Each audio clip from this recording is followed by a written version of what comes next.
tey ñu ngi def 15 de la femme di ko jagleel suñu groupe Debbo Galle bi nga xamante ni bañ ci commencé yëngu ba léegi njëriñ lañ ci gis ndax ñëwoon na fekk ñu daanuñu woon doole mais bañ ñu jëlee formé ñu gisuñu ci lu dul ndam te mi ñu fekk amuñu woon yitte toppatoo ñu dara ñoom bañ ñu jëlee loolu yëpp jëlee nañ ko fi ndax ñi ngi jëlee nekkatuñu ndóol ñu ngi daanu suñu doole di jàppale suñu góor ñi ndax góor day yeewu 5 heures du matin ñun ba Debbo Galle ñëwee ñun tamit léegi dañuy yeewu 5 heures du matin di daanu suñuy doole di defar suñuy GIE surtout suñu jigéen ñi bu ñu xëyee suba teel ñu ngi lancé message di ñaan nguur gi mu gën ñoo jàppale ndax ñun jigéen ñi dañoo sonn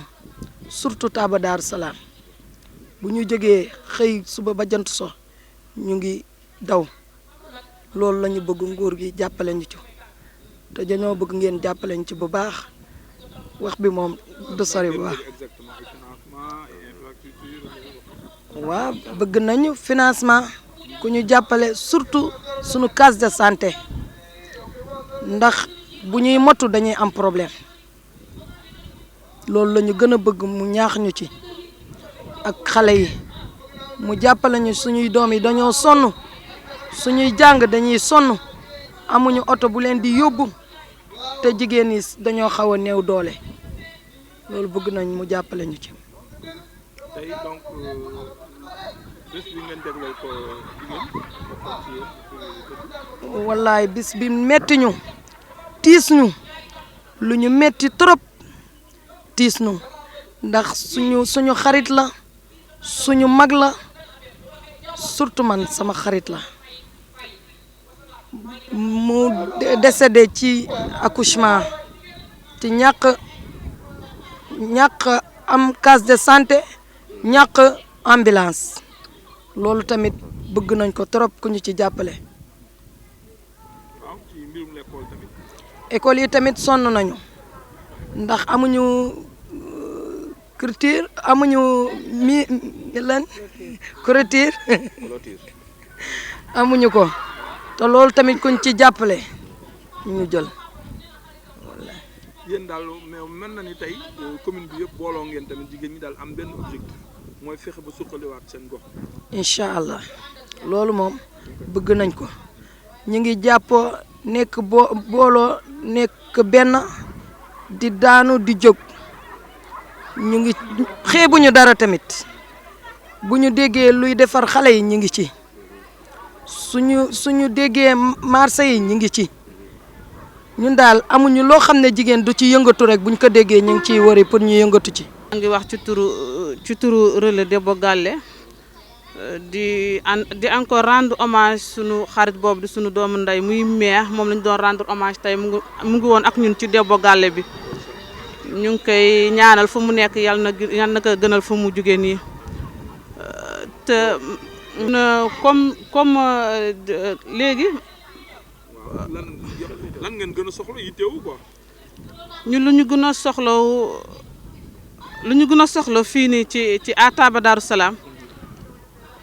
comme mais damay remercier waa Kawlor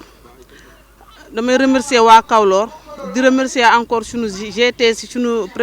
coordinateur GTC di Mouhamed Fall mi parce que lépp ñoom la fekkoon nañu ñu ngi toog tàyyel xam nga rek jigéen naar mo dafa tàyyel fekk nañu ñu ngi toog defuñu dara amuñu benn actif wax dëgg yàlla ñoom ba ñu ñëwee ba léegi ñu ngi ci activité bi ñu ngi def ay épi pour xale yi te encore gën a wàññi na encore xiboonu xale yi ñu ngi def ay causerie ñu ngi def ay VAD ñu ngi def encore di jënd marchandise di jaay ñun suñu biir di ko gën a yombalal suñu biir waaw léegi encore dañuy leble xaalis mais xaalis bi wax dëgg yàlla doyul léegi dañuy lancer appel sunu président monsieur Macky Sall pour léegi mu gën ñoo jàppale ci DER bi parce que DER bi dégg naa ko muy wax ne daf ko génnee pour jigéen ñi ak xale yi waaye boobu ba léegi ñun de jigéenu Xalaar fi ni loolu gisaguñ ci dara surtout ñun waa Taba Darou Salam nag déposé nañu ba sonn fay nañu sax pour déposer sunu GIE yi pour ñu am lu ñu koy waxati pour ñu am financement DER waane amuñu dara te encore wax dëgg yàlla fii nii dafa des trop pour nguur gi jàpp si parce que sunu yaay yi encore ñu ngi fee sonn ci baaj yi seen loxo yi yàqu nañu ndax produit chimique bu ñuy liggéeyee ci naaj bi amul ker amul dara amuñu ku ñu leen di jàppale wax dëgg ñu ngi tàll suñu loxo tous les autorités ak képp ki nga xam ne mën nañu jàppale képp ki nga xam ne mën nañu jàppale si loolu nañu jàppale bu baax waa ñun jigéenu Xalaar ak jigéenu Taba Darou Salam ñun ñëpp. waaw comme ni mu ko waxee léegi rek le groupe de travail citoyen c'est une structure qui englobe l'ensemble des organisations communautaires de base maanaam yëpp bépp kuréel boo xamante ne que ça soit muy kuréelu jigéen que ça soit muy kuréelu baykat ñuy liggéey ak ay partenaires surtout nag partenaire bu ñuy wax Kawlor ci lépp lu ñuy wax institution de l'APN mooy agriculture pour la nutrition maanaam fexe ba lu ñuy bay mu am jëriñ vraiment ci askan bi léegi nag lu ñuy bay tant ci wàllu production maanaam ci wàllu mbay mi mais aussi ci wàllu transformation mais aussi ci wàllu commercialisation léegi nag ci loolu la ñuy liggéey ak ay groupe Debbo Galle tey am na benn groupe Debbo Galle boo xamante dafa wane exemple mooy groupe Debbo Galle bu Taba Darou Salam ñu ngi yëngatu ci wàllu transformation ak ci wàllu commercialisation ak ci wàllu production mais lenn mooy seen jafe-jafe mooy ku leen accompagner léegi nag ci loolu en tant que coordonnateur GTC nekk bras technique conseil municipal bu Jama maa ngi ñaan état du Sénégal à travers les institutions financières comme DER ñu ñëw jàppale jigéen yi parce que au niveau de la zone de Yalaar particulièrement maanaam généralement la commune de Jama jigéen yi dañu sonn dañoo am jafe-jafe ñu ngi développer seen entrepreneuriat mais amuñu ku leen di jàppale ci wàllu financement donc de ce fait tey jigéen yu mel nii ñu nekk ay jigéen yu jàmbaar tey ngeen gis à l'occasion des journées internationales des droits de la femme bi ñu organisé tey ñu ngi fay lancer message boobu maanaam dañu bëgg état du Sénégal ñu ñëw di leen jàppale donc ci loolu rek vraiment man en tant que coordonnateur GTC maa ngi interpeller vraiment état du Sénégal pour ñu ñëw dooleel jigéen yi parce que ci wàllu formation projet Kawlor defal na leen ko ci wàllu renforcement de capacité ak ci wàllu orientation yëpp projet Kawlor defal na leen ko lan moo leen manqué nag mooy ku leen appuyer ci wàllu volet financement donc côté boobu moom vraiment dama si insister. ñun jigéenu Taba Darou Salam yi ñoo organisé journée de la femme bi tey di le 15 mars li ñu chaque année sax daan nañ ko organiser mais ren jii dafa am lu tax loo xamante ni moo ñu pousse ñu gën ko mën a organiser mooy suñu jigéen boobu nga xamante ni jigéen bu jàmbaat jigéen bu bëgg liggéey jigéen bu bëgg ay doomam jigéen bu bëgg jàng yàlla jël ko ci anam yooyu nga xamante ni neexul kenn te loolu dara taxul lu dul suñu village bi manquement yu bëri yiñ fi am manquement yi au niveau de la santé manquement yi au niveau des financements manquement yi au niveau de l'éducation. Je me rappelle bien jour bi muy def dernière visite am mu nekk jigéen ëmb ba 10 en ce moment j'étais la directrice de l'école élémentaire mu ñëw fekk ma ci buntu bureau bi nuyoonte ak man ma ne ko yow da nga sonn foo jëm mu ne ma dama ñëw pour nga bindal ma fourniture yi ma war a jëndal samay doom ñu jàng donc loolu mooy wane ni jigéen bu bëgg jàng jàngul mais dafa taxawoon ay njabootam bien que borom këram nekku fi mais moom croisé wul les bras loolu moo ñu poussé ñun yàlla jël ko ci anam yooyu ñu poussé ñu tey il faut ñu célébrer ko bés bii di ko ka jagleel di ñaan yàlla na ko suuf oyof ci kawam ñun ñëpp maa bàyyiwul kenn xale ak ndaw ñëpp ay xaritam la ñu woon man mi duma moroomam waaye comme moroom la ma def moo tax lii mënuñu ci manqué tey léegi nag ñuy ñaan au niveau de l'État nañ ñu jàppale ñun les femmes de Taba Dar Salam on en a besoin te ku ñu jàppale dinañ dem.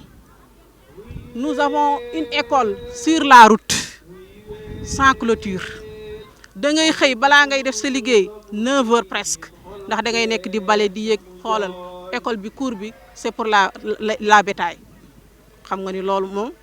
rafetul. Il y a 3 ans 2 élèves étaient renversés par une voiture sur la route. Récréation day génn doo xam ci lan nga nekk ndax boy yi dañuy traverser di ñëw à la case bu ñu amoon clôture loolu yëpp dañ ci fekk. Nous avons aussi une case soxla nañu doo daan fii ci buntu case bi ndax ay xale yu ndaw lañu il faut bu ñu wàccee nit ñi dañuy am problème pour jàllaleen tali bi il faut que ñëpp génn léegi nag dañuy ñaan ñu defaral ñu doo daan au niveau de Taba Dar Salam defaral ñu clôture pour école bi